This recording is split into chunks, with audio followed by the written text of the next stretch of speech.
नमस्कार। ब्रेक के बाद दर्शकों आप सभी का बहुत बहुत स्वागत है। आप देख रहे हैं इंडिया न्यूज। आपके साथ मैं सृष्टि मिश्रा। रात के 9 बज चुके हैं और स्पेशल बुलेटिन की शुरुआत करते हैं। क्या ईरान बनने जा रहा है न्यूक्लियर ताकत? आज इस पर भी हम बहस करने वाले हैं। मुस्तफा बदल लेंगे ईरान की परमाणु नीति, इस पर भी हम जवाब लेंगे। और क्या न्यूक्लियर बम बना लेगा ईरान? ये बड़ा देखिए मुद्दा है। ईरान न्यूक्लियर पावर बना तो अमेरिका इजराइल को सीधी चुनौती देगा। क्या मिडिल ईस्ट में शुरू होगी न्यूक्लियर रेस? और क्या ईरान के परमाणु इरादों से दुनिया में मचेगी खलबली? क्या परमाणु बम बदल देगा मिडिल ईस्ट का नक्शा? ईरान का परमाणु शक्ति बनना तीसरे विश्व युद्ध की क्या आहट है? क्या ईरान करेगा दुनिया पे सबसे बड़ा सरप्राइज? तेहरान का सीक्रेट प्लान क्या होगा? दुनिया उससे क्या परेशान हो रही है? इन तमाम मुद्दों पर, इन तमाम सवालों पर आज आपको हम पूरी जानकारी देने जा रहे हैं कि ईरान की ताकत क्या है। न्यूक्लियर ताकत बनने जा रहा है क्या ईरान? चलिए इस पर आते हैं। सबसे पहली जानकारी मैं आपको देना चाहूंगी, क्या दुनिया एक ऐसे मोड़ पर खड़ी है जहां एक फैसला तीसरे विश्व युद्ध की आहट बन सकता है? क्या मिडिल ईस्ट में एक नया न्यूक्लियर पावर उभर कर आने वाला है? और क्या ईरान का अगला कदम अमेरिका और इजराइल की पूरी रणनीति को बदल देगा? देखिए यहां पर हम जानेंगे ग्राफिक्स के माध्यम से इजराइल क्या बड़ा हमला कर सकता है, अमेरिका ईरान पर सैन्य दबाव बढ़ा सकता है। जी हाँ, सबसे बड़ा खतरा इजराइल पर है क्या? और देखिए यहां पर मंगलवार को इजराइल के प्रधानमंत्री बेंजामिन नेतन्याहू जाने वाले हैं अमेरिका। और विश्व युद्ध की क्या घंटी बज रही है? इस पर युद्ध से पहले और युद्ध के बाद बेंजामिन नेतन्याहू की मुलाकात होने वाली ट्रंप से। जी हाँ, ईरान पर फिर एयर स्ट्राइक का खतरा है, क्योंकि देखिए ये तमाम युद्ध के बीच ट्रंप से नहीं मिले हैं बेंजामिन नेतन्याहू, केवल ओवर फोन कॉल्स और यहां पर तकनीकी रूप से उन दोनों की बातचीत हो पाई है। लेकिन अब फिजिकल रूप से वहां पर अमेरिकी सीनेटर लिंडसे ग्राहम की मौत जो कि कब की हो चुकी थी, उनका अंतिम संस्कार अभी होना है। जिस तरीके से यहां पर हमने देखा अयतुल्ला अली खामनेई का जनाजा यहां पर इतने दिन के बाद निकाला गया, अंतिम संस्कार किया गया, वैसे ही लिंडसे ग्राहम के साथ हो रहा है। लेकिन कौन रहेगा मौजूद? Benjamin Netanyahu. खुल सकता है युद्ध का नया मोर्चा और इसी पर संशय बना हुआ है। क्या तीसरे विश्व युद्ध की घंटी बज रही है? इजराइल की बात तो बीच में नहीं मान रहे थे, अब ट्रंप अब फिर से मानने वाले हैं। इजराइल कर सकता है बड़ा अटैक। सबसे बड़ा खतरा इजराइल पर यही बनने वाला है कि क्या इजराइल बड़ा अटैक करेगा। 60% तक यूरेनियम संवर्धन से बड़ी चिंता। ईरान के न्यूक्लियर पावर बनाने की आशंका क्यों है? 60% तक यूरेनियम संवर्धन से चिंता बढ़ गई है, जो कि जब डिजिटल हस्ताक्षर हुआ था ट्रंप के साथ तो 60% के यूरेनियम संवर्धन पर ही बात हुई थी कि आप संवर्धन नहीं करेंगे। आईएईए की निगरानी और निरीक्षण पर विवाद है। जी हां, जहां ईरान के न्यूक्लियर पावर बनने की आशंका में परमाणु समझौते के कमजोर होने के बाद तेज हुआ कार्यक्रम। परमाणु बनाने का कार्यक्रम तेज हो गया है और कहा जा रहा है कि मुस्तफा खामनेई ज्यादा कैपेबल है अपने पिता से ज्यादा, यानी कि अयतुल्ला अली खामनेई से ज्यादा परमाणु बनाने में। चलिए इस पर भी चर्चा कर लेते हैं। लंबी दूरी की मिसाइल क्षमता में लगातार विस्तार हो रहा है, क्योंकि ईरान भी मिसाइलों की तैनाती कर रहा है, तैयारी कर रहा है। अब सुरक्षा के लिहाज से अमेरिका और इजराइल के लिए खतरनाक है। अब इसका क्या असर पड़ेगा देखिए स्क्रीन पर। मिडिल ईस्ट में बढ़ते सैन्य दबाव पर इसका असर पड़ेगा। जी हां, नंबर 1 कि इंपैक्ट क्या होगा, इसके कॉज हमने आपको बता दिए, इंपैक्ट अब आपको बताने की बारी आ गई है। अब ईरान के बाद क्या होगा? पश्चिमी देशों और इजराइल की सतर्कता बढ़ गई है, क्योंकि इजराइल ये जानता है कि थोड़ा भी उन्हें ट्रंप ने पंप किया तो अब इजराइल फिर से रिटेलिएट करेगा और इजराइल ज्यादा खतरनाक है when it comes to retaliation. आपको ये समझना पड़ेगा। इजराइल और अमेरिका से सीधा टकराव होगा। तो ये हमने आपको जानकारी पूरी दे दी कि क्या ईरान में बनने वाला है न्यूक्लियर और क्या इसकी आशंका है। अब मुस्तफा खामनेई तैयार हैं, ट्रंप को इस बात से गुरेज नहीं है। ट्रंप अपने कदम पीछे क्यों हटा रहे हैं? ट्रंप की तरफ से आपको डैन केन, जो अमेरिका के नागरिक हैं, बड़े पद पर तैनात हैं सरकार में, उन्होंने ऐसा क्यों कह दिया? डैन केन ने क्या कहा एक बार आपको मैं याद दिलाना चाहूंगी। डैन केन ने कहा है कि यहां पर अमेरिका के सैन्य क्षमता में लगातार कमी आ रही है। ये अमेरिका की जनता जान रही है, लेकिन ट्रंप इस बात को एक्सेप्ट नहीं करने वाले। अब सवाल यह है कि पूरी तरह बैठ सकती है ईरान की अर्थव्यवस्था। ईरान ने न्यूक्लियर बम बना लिया तो क्या होगा? वैश्विक व्यापार पर इसका असर पड़ेगा। स्क्रीन पर देखिए, वैश्विक व्यापार पर इसका असर पड़ेगा। ऑन द अदर हैंड दुनिया की चिंता बढ़ जाएगी और वैश्विक व्यापार पर पहले भी असर पड़ा, अभी भी असर पड़ेगा और आने वाले महीनों में और ज्यादा असर पड़ेगा, जिसकी चपेट में भारत भी आने वाला है। जी हां, हॉर्मुज में तनाव बढ़ने से वैश्विक तेल आपूर्ति खराब होगी। अमेरिका की सैन्य रणनीति में बड़ा बदलाव जो है वो नजर आ रहा है। अमेरिका की जो सेना है, जो सैनिक है, उस पर ईरान ने क्या कहा? उस पर ईरान ने कहा कि अगर आप एक भी ईरानी नागरिक को मारेंगे तो एक भी अमेरिकी सैनिक वापस नहीं जा पाएगा। अमेरिका ने अगर अपने सैनिकों का नुकसान झेला तो वो ज्यादा खतरनाक अमेरिका के लिए हो सकता है। खाड़ी क्षेत्र में दबाव बढ़ गया, नए आर्थिक प्रतिबंधों की तैयारी है। अमेरिका की देखिए बढ़ेगी चुनौती तो वो फिर से प्रतिबंध लगाएंगे। ट्रंप जो हैं टैरिफ लगा चुके हैं 47 कंट्रीज पर, दुनिया के 60 देशों पर, जहां पर अलग अलग कैटेगराइज वहां पर किया गया है। कुछ देशों पर 10% जिसमें भारत भी आता है, कुछ देशों पर 12% जिसमें दुनिया के तमाम देश शामिल हैं। तो अब ट्रंप की ये रणनीति आगे होगी क्योंकि ट्रंप को खुद चुनौती है। एयरक्राफ्ट करियर की बढ़ेगी मौजूदगी, अमेरिका एयरक्राफ्ट करियर की मौजूदगी को बढ़ाएगा। ऑन द अदर हैंड अंतरराष्ट्रीय परमाणु ऊर्जा एजेंसी यानी कि IAEA ने कई बार इसकी चेतावनी भी दे दी है। यूरेनियम संवर्धन को लेकर ईरान पर बढ़ेगा अंतरराष्ट्रीय दबाव, क्योंकि अगर न्यूक्लियर की बात ईरान करेगा तो जाहिर सी बात है केवल अमेरिका ही नहीं, इससे बाकी देशों को भी परेशानी होगी और तब इंटरवेंशन जो है वो पॉसिबिलिटी इसकी नजर आ रही है। चलिए कुछ और जानकारी आपको ग्राफिक्स के माध्यम से हम देंगे कि अब वैश्विक अर्थव्यवस्था पर क्या असर पड़ेगा। वैश्विक तेल बाजार पर बड़ा असर ऑलरेडी पड़ रहा है।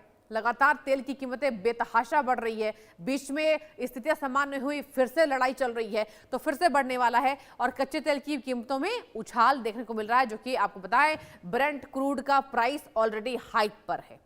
अब चलिए आपको बताने की बारी आ गई है, स्ट्रेट ऑफ हॉर्मुज पर दबाव बढ़ेगा, जो कि ऑलरेडी है, क्योंकि स्ट्रेट ऑफ हॉर्मुज पर अमेरिका की भी नाकाबंदी दर्शकों और ईरान की भी है। स्ट्रेट ऑफ हॉर्मुज पर आधिपत्य अधिकार ईरान मानता है, लेकिन अमेरिका इससे पीछे नहीं है। अमेरिका लंबे समय से कहता रहा है कि वह किसी भी कीमत पर ईरान को परमाणु हथियार बनाने नहीं देगा। अगर ईरान न्यूक्लियर पावर बनता है तो अमेरिका को खाड़ी में अपनी सैन्य मौजूदगी और बढ़ानी पड़ेगी। नए प्रतिबंध लग सकते हैं, नए युद्धपोत तैयार हो सकते हैं और जरूरत पड़ी तो सैन्य कार्रवाई होगी। यानी वॉशिंगटन और तेहरान के बीच में टकराव अपने सबसे खतरनाक मोड़ पर पहुंच गया है।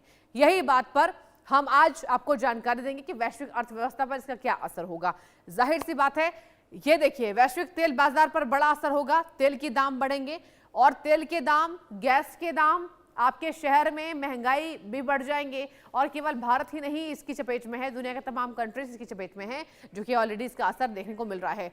अब कच्चे तेल की कीमतों में उछाल, और जैसा कि मैंने आपको पहले ही बोला था कि कुछ देर में मेरे साथ बेहद खास मेहमान इस डिबेट में जुड़ने वाले जुड़ चुके हैं। बहुत स्वागत मैं करना चाहूंगी major general retired doctor Rajan Kochhar, जो कि रक्षा विशेषज्ञ है। सर बहुत स्वागत है राजन सर एक बार फिर से इंडिया न्यूज पर। और Sanjeev Srivastava sir, he is foreign expert, आपका भी बहुत बहुत स्वागत है संजीव सर इंडिया न्यूज पर। Major general sir doctor Rajan Kochhar, आपसे मैं पूछना चाहूंगी सर, क्या आपको लगता है कि Iran is really capable, nuclear की बात कर रहा है, और क्या आपको यह भी लगता है सर कि अयातुल्ला अली खामनेई से ज्यादा केपेबल जो हैं वो मुस्तबा हैं? What's your take? जय हिंद। और बहुत अच्छी तरीके से आपने ये प्रोग्राम की शुरुआत करी है, बिकॉज व्यूअर्स को एक बैकग्राउंड, इसको इंफॉर्मेशन, नॉलेज और एक नैरेटिव देने की जरूरत होती है। जी जी। अब मैं अगर एक मिलिट्री एस्पेक्ट्स पे जाता हूँ सीधा ही, बिकॉज अगर आपको एक न्यूक्लियर ताकत आपको बनना है तो न्यूक्लियर वॉरहेड ही आपके लिए काफी नहीं है। ये आपके पास एक डिलीवरी सिस्टम भी होना चाहिए जो इस वॉरहेड को अपने डेस्टिनेशन तक, अपने टारगेट तक लेके जाए। और अगर इसको डिलीवरी सिस्टम्स की बात करें तो हमको ईरान की इसको मिसाइल्स के ऊपर ज्यादा नजर हमको देनी पड़ेगी। बिकॉज मैं आपको एक चीज बता दूं, 60% एनरिचमेंट के बाद भी आप एक न्यूक्लियर वॉरहेड बना सकते हैं। उसमें आपको 3 से 4 दिन से ज़्यादा टाइम लगेगा नहीं। और अगर इसको ईरान बोलता है कि उसके पास ये क्षमता है आज की डेट में न्यूक्लियर वॉरहेड्स की, तो मैं उसको एक्सेप्ट करता हूँ। वो स्टेटमेंट बिल्कुल सही है। और जो ये इसको समझते हैं लोग, देखिए आज ईरान के पास सेजिल, खुरम शहर, जो उनकी सीरीज की मिसाइल खुरम शहर 4 है, वो तकरीबन 3000 किलोमीटर तक जा सकती है। इसका मतलब कि इजराइल इनके लपेटे में आएगा। और जो चिंता अमेरिका को यही है, क्योंकि आज अगर इसको ईरान अगर ये डिसाइड कर ले कि वो एक न्यूक्लियर वॉरहेड की उसके पास तो कैपेबिलिटी है, अब उसको बनाने के लिए उसको ज़्यादा टाइम लगेगा नहीं। और अगर एक ऐसी कंटिजेंसी आप ईरान के ऊपर लेके आएंगे कि वो मजबूर हो जाएगा एक न्यूक्लियर स्ट्राइक करने के लिए, तो वो करेगा। बट इसमें एक पेच है, और वो पेच ये है कि इसराइल के पास भी न्यूक्लियर क्षमता है, और जो ये पब्लिसाइज नहीं करता है इसराइल, और इसको इसराइल इज नॉट जो 9 कंट्रीज है वर्ल्ड में, उसमें इसको इसराइल का नाम नहीं आता है। बट ये अंदरूनी जानकारी जो ये हमको बताती है कि इसराइल के पास भी न्यूक्लियर वॉरहेड्स हैं, अच्छा। इसराइल के पास डिलीवरी सिस्टम है, और आने वाले वक्त में अगर इसको ईरान इस्तेमाल करेगा तो इसराइल उसका जवाब दे सकता है। तो ये एक डेटरेंस होता है हमेशा। अगर आप न्यूक्लियर की बात करते हैं तो डेटरेंस होता है। दो न्यूक्लियर देश कभी भी एक दूसरे के ऊपर न्यूक्लियर वार नहीं करते। उसकी वजह यही है कि अगर एक करेगा तो उसको वहां पे जवाबी कार्रवाई उसको मिलेगी। आप यूक्रेन और रशिया का अगर मैं आपको एग्जांपल देता हूँ, यूक्रेन के पास एक टाइम पे न्यूक्लियर क्षमता थी, और उससे वो क्षमता ली गई, और उसमें खास तौर पे उसमें यूनाइटेड स्टेट्स का बहुत बड़ा रोल था। आज इसको रशिया इसलिए हावी है यूक्रेन के ऊपर क्योंकि यूक्रेन के पास एक न्यूक्लियर कैपेबिलिटी नहीं है।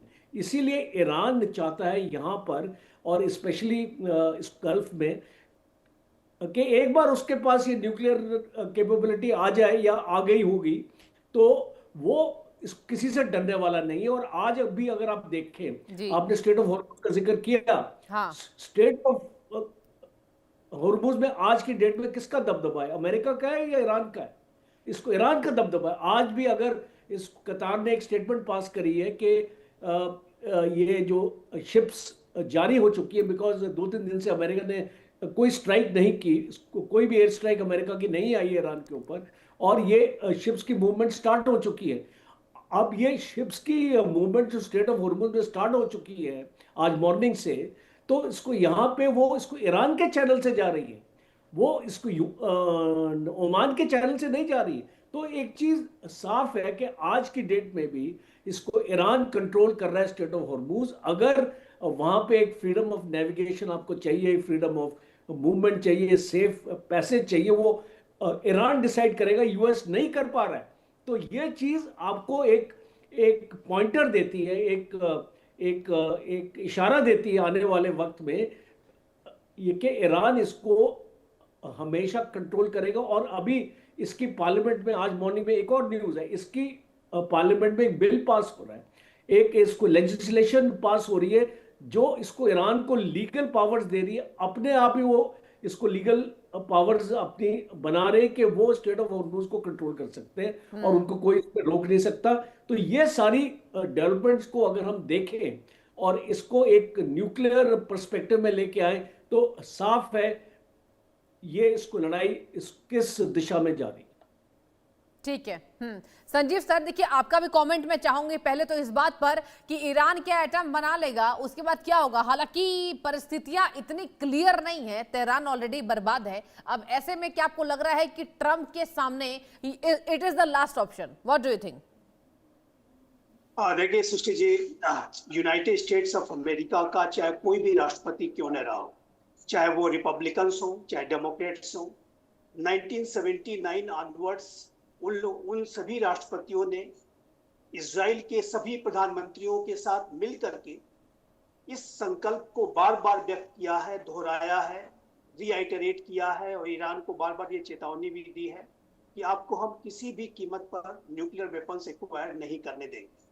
और यदि अमेरिका की और इजराइल की इंटेलिजेंस को आज ये ऐसे असेसमेंट्स होते हैं कि ईरान कोई न्यूक्लियर वेपन का टेस्ट करने जा रहा है, तो मैं स्पष्ट रूप से कहना चाहता हूं कि जिस तरीके का हमला ईरान के 3 न्यूक्लियर इंस्टॉलेशंस पर पिछले वर्ष जून के महीने में अमेरिका ने किया था, अपने बड़े GBU 57 बॉम्ब्स का, बंकर बस्टर बॉम्ब्स का इस्तेमाल करते हुए, स्ट्रेटेजिक बॉम्बर्स का इस्तेमाल करते हुए, उसी तरीके का या उससे भी कहीं बड़ा हमला अमेरिका करने के लिए संकल्पबद्ध है, और इजराइल भी उस हमले में उसका साथ देगा।